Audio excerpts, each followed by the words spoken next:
So we are here at the unboxing, but it's not a real unboxing. This is a fraudulent unboxing because, as you can see, the box is already open. Not only that, it's already started to transfer the tobacco into a jar.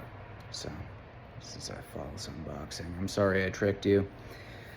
But the good news is I learned my lesson about jar size. See, this is a 32-ounce mason jar. I had 16 ounces of tobacco. Here's a quick math problem for you. And I've got about half of it left in this pack. This is the number 80, I keep mixing those up, 81 Danish export. And so account for quadruple whatever the weight is. If you have 16 ounces, you need 64 ounces. If you have 8 ounces, you need 32 ounces. This is about 8 ounces of Danish export. It's basically the same as the rolling tobacco. If you've ever had to roll your own Danish export, that's just a finer cut version of this. That's the number 91, this is the 81. Likewise, Norwegian, there's 90, and then this one's 80. I got 8 ounces of that. Same thing as the rolling tobacco, it's just different cut. This one apparently can be used as well to roll cigarettes. This is Ryback Gold. This is Ryback Regular. These are both extremely cheap, and they say that you can roll cigarettes out of it, but it sounds very dry. It feels very dry. And I would imagine that it would be benefited from some amount of humidification, up to at least 62% relative humidity. And I would recommend in general that you transfer all of your bagged tobaccos into jars. I mean, that's like a non-negotiable. Don't leave them in a bag. Don't do that. Trust me, you'll regret it. And putting them in the jar, you will not regret it. Make sure it's airtight. Don't use some stupid fucking coffee can. Use a mason jar like a normal fucking person. It doesn't cost that much. They're cheap.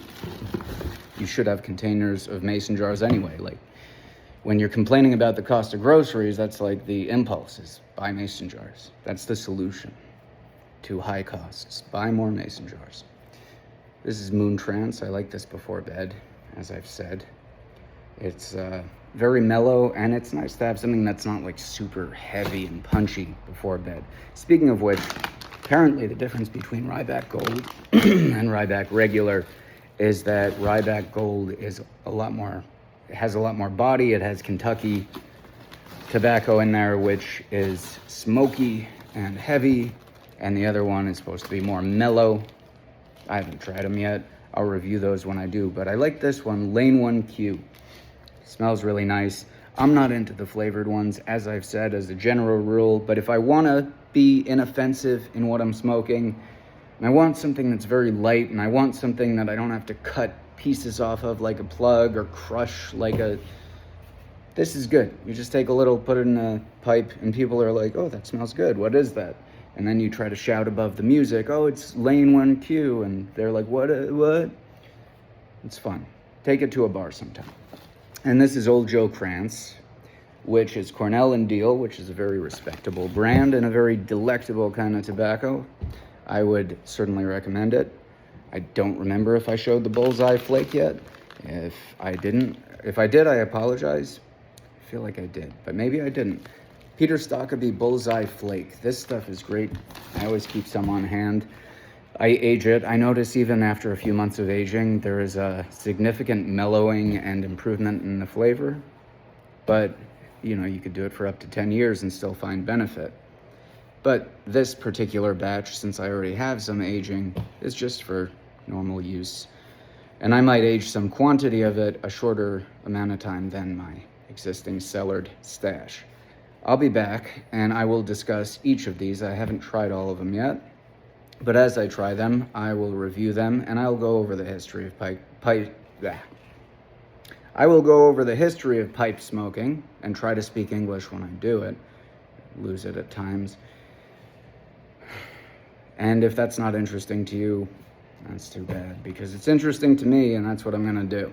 But if there is anything that interests you specifically having to do with pipes, please leave it in the comments, and I will be happy to address it as best I can with the knowledge that I have on hand.